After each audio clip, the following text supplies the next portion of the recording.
CBI, enforcement directorate, IT వీటి త్రిశూల వ్యూహము ప్రతిపక్షాలను ఇబ్బంది పెట్టడం దేశవ్యాప్తంగా జరుగుతుంది. మోదీ ప్రభుత్వం దానికి పేరు మోసింది. పశ్చిమ బెంగాల్లో కూడా జరుగుతుంది. వాళ్ళతో బీజేపీలోకి వెళ్ళినప్పుడు కేసులు ఉండవు, తృణమూల్లో ఉంటే కేసులు ఉంటాయి, ఇదంతా నిజమే. కానీ మిగతా చోట్ల కంటే బెంగాల్లో ఒక తేడా ఏంటంటే అక్కడ పోటాపోటీగా నడుస్తుంటాయి రాజకీయాలు. బెంగాల్ ముఖ్యమంత్రి మమతా బెనర్జీ చాలా సంచలనం సృష్టించారు. ఎన్ఫోర్స్మెంట్ డైరెక్టరేట్ ఐపాక్ టీమ్ అని ఉంటుంది. ఐపాక్ అని తెలుసు కదా, ఆంధ్రప్రదేశ్లో కూడా పనిచేశారు. ప్రశాంత్ కిషోర్ ఉండేవాడు, ఆయన వచ్చేసిన తర్వాత ప్రతీక్ జైన్ దాన్ని నడిపిస్తున్నారు. ప్రతీక్ జైన్కు కాల్కటాలో కార్యాలయం ఉంది. మమతా బెనర్జీ తరఫున వాళ్ళే పనిచేశారు. ప్రతీక్ జైన్ కార్యాలయంలోకి ఈడీ వాళ్ళు నిన్న వెళ్ళి ఒక బొగ్గు కుంభకోణానికి సంబంధించి ఆయన మీద మేము దాడి చేశాము, అందుకని వెళ్ళామని వాళ్ళు చెప్తున్నారు. వాళ్ళు అక్కడికి వెళ్ళినప్పుడే మమతా బెనర్జీ ముఖ్యమంత్రి కూడా ఆ కార్యాలయంలోకి బలవంతంగా చొరబడ్డారు. ముఖ్యమంత్రి ఆమె రాష్ట్రానికి, కాబట్టి బలమైన ఆమె స్థానం గురించి మనం ఏమి చెప్పాల్సిన అవసరం లేదు. మూడోసారి ముఖ్యమంత్రి కూడా కదా. ఆ వెళ్ళినప్పుడు ఆమె అక్కడ ఉన్న పత్రాలు, ఒక ల్యాప్టాప్ తీసుకొని వచ్చేసారు. మామూలుగా అనేక నిరసనలు తెలుపుతారు, అరెస్టులు చేస్తారు, కేసులు పెడతారు, ఇదంతా నిజమే. కానీ ఒక రాష్ట్ర ముఖ్యమంత్రి ఈడీ దాడి చేస్తుంటే అక్కడికి వెళ్ళి అడ్డు తగిలి కొంత రభస్ చేసి అక్కడ పత్రాలు, తర్వాత ల్యాప్టాప్ లాక్కొని పోవడం అన్నది ఇంతవరకు అక్కడ జరగల. చాలా సంచలనం. ఈడీని ఎందుకు వచ్చింది ఏంటి ఒక విధమైతే, కోల్ స్కామ్, కోల్ కుంభకోణం నిజమే, దాంట్లో అనేక అంశాలు ఉన్నాయి. కోల్ కుంభకోణం కోసం వాళ్ళు రాలేదు, ఐపాక్ నా పార్టీ కోసం పనిచేస్తుంది కాబట్టి తృణమూల్ కాంగ్రెస్ రహస్యాలు, వచ్చే ఎన్నికలకు మా విధానాలు, మా ఫార్ములాలు తెలుసుకోవడానికి వచ్చారు, మా పార్టీని దెబ్బతీయడానికని మమతా బెనర్జీ ఆరోపిస్తారు. కానీ ఆమె ముఖ్యమంత్రి కదా, కేవలం తృణమూల్ కాంగ్రెస్ అధ్యక్షురాలే కాదు కదా.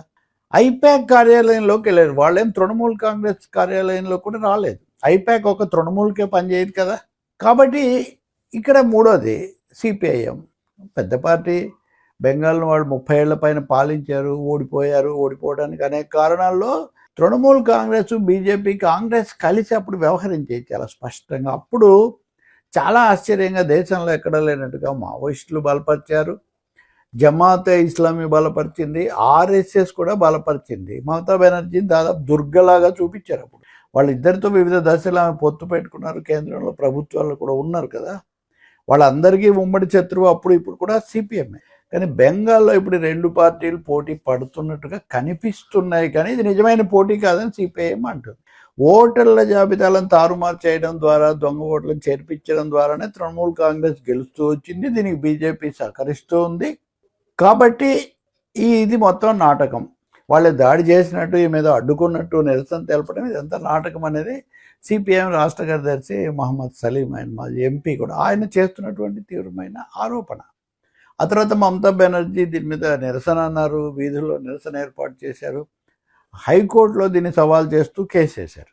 ఈడీ వాళ్ళేమో లేదు, వాళ్ళు కూడా కేసు వేశారు, మా విధులకు ఆటంకం కలిగించారని. ఆమెమో మాకు రాజకీయంగా ఏదో చేశారని ఆమె కేసు వేశారు. కానీ ఆశ్చర్యం ఏమంటే ఎక్కడ జరగనట్టుగా హైకోర్టులో కూడా రభస జరిగింది. హైకోర్టులో ఈ కేసు విచారణకు చేపడుతుంటే తృణమూల్ కాంగ్రెస్ వాళ్ళు వెళ్ళి అక్కడ చాలా రభస చేయటము, పోలీసులు రావటం, ఇదంతా చాలా రాజ్భవన్కు ముఖ్యమంత్రికి కూడా జరుగుతూ ఉంటుంది. అవన్నీ మనం తెలిసిన విషయాలే. కానీ ఈడీ వర్సెస్ దీదీ అని ఈరోజు మీడియాలో చాలా బలంగా వచ్చిన వార్తలు, ఇవన్నీ కూడా నాటకం అని సిపిఎం చేస్తున్న ఆరోపణ. సో దేశంలో ఇంకెక్కడ చూడని ఒక విచిత్రమైన పరిస్థితి, ఒక విడ్డూరమైన పరిస్థితి మనం బెంగాల్లో గమనిస్తాం.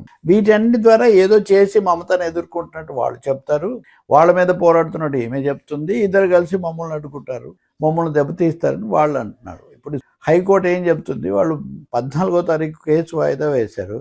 కానీ కోల్ కుంభకోణం నిజమైనప్పుడు అది కూడా ఆ కార్యాలయం పైన, దాని మీద చేస్తే మీకేంటి అభ్యంతరం అన్నది ప్రశ్న. తృణమూల్ కాంగ్రెస్ కార్యాలయం మీదకి రాలేదు కదా. ఈ విధంగా ముఖ్యమంత్రులు, కేంద్ర మంత్రులు అయితే ఇంకొకరు అలా వెళ్ళి అడ్డు తగలడం మొదలు పెడితే ఎలా కుదురుతుంది అని. సో ఇక్కడ ఎవరు ఎక్కువ ఎవరు తక్కువ అనే కంటే, అటు కేంద్రంలో బీజేపీ, రాష్ట్రంలో టీఎంసీ కూడా ఒక పెద్ద రాజకీయ ప్రహసనం నడుపుతున్నట్టుగా ఇక్కడ స్పష్టమవుతుంది.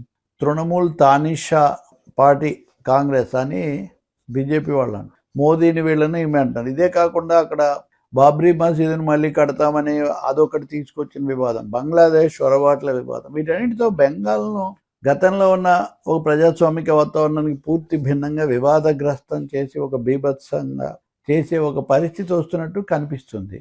మరి హైకోర్టుకు వచ్చింది కాబట్టి హైకోర్టు న్యాయమూర్తులు కూడా అక్కడ వివాదాల్లో ఉన్నారు. వాళ్ళలో కొంతమంది రాజీనామా చేస్తూ తృణమూల్ తరఫున గెలిచారు. ఇది కూడా ఉంది ఇక్కడ.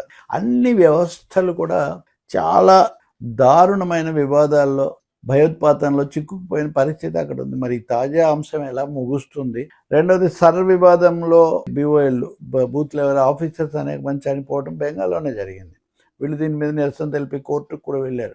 ఇండియా కూటమిలో ఉంటూనే కాంగ్రెస్ మీద విమర్శలు అట్లాంటివి వాళ్ళు చేస్తున్నారు. ఇక్కడ కాంగ్రెస్ కూడా విమర్శిస్తుంది ఈ వ్యవహారాన్ని. కాబట్టి మిగతా చోట్ల కంటే బెంగాల్లో పరిస్థితి భిన్నంగా ఉందని నేను అంటుంది. అందుకే చూద్దాం కోర్టు ఏం చెప్తుందో. కానీ ఎవరినైనా కానీ రాజకీయ నిరసన తేలిపోవచ్చు, కానీ రంగంలోకి దిగిపోయి అడ్డు తగలటాలు ఇవి మొదలు పెడితే మటుకు అది ఎక్కడికి తీసిపోతుందో ఎవరు చెప్పలేరు.